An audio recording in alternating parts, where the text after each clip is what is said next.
Israel தவிர்த்து மற்ற எல்லா நாடுகளும் நம்ம நம்ம எல்லா நாட்டு கூடயும் நம்ம வந்து எதிரான நிலைப்பாட்டுல தான் இருந்துகிட்டு இருக்கிறோம், தனிமைப்பட்டுட்டு இருக்கிறோம். இந்த சூழல்ல அங்க ஒரு இஸ்லாமிய நாடுகள் ஒருங்கிணைஞ்ச ஒரு பாதுகாப்பு அப்படின்றது எதை பண்ணும் அப்படின்னா, நமக்கு எதிரான ஒரு நிலைப்பாட்டுக்கு மட்டும் போகாது.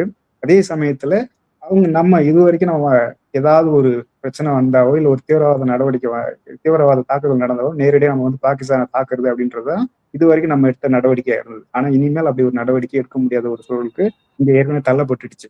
அப்போ அப்படி ஒரு அதுக்கு அதுக்கு மாற்று என்ன அப்படின்னா, நம்ம என்ன பண்ணணும்? பேச்சுவார்த்தை மூலமா தான் அந்த பிரச்சனைய பேசி தீர்க்கணும். யார் மூலமா பேசி தீர்க்க போறோம் அப்படிங்கிறது ஒரு கேள்விக்குறி. ஏன் அப்படின்னா, நமக்கு சாதகமா இருக்கக்கூடிய அணி நாடுகள், அதாவது நம்ம நட்பு நாடுகளா இருக்கக்கூடிய அந்த இஸ்லாமிய நாடுகள் நமக்கு எதிரான நிலைப்பாட்டுல இருக்கும் பொழுது, நம்ம யார வச்சு பேசுவோம் அப்படின்றது ரொம்ப இங்க முக்கியமான ஒரு கேள்வியா இருக்கு. அதுக்கு பதில் கிடையாது. அப்போ இன்னொரு நாடு யாரு நமக்கு சாதகமான ஒரு நாடுன்னு பார்த்தீங்க அப்படின்னா, UAE தான்.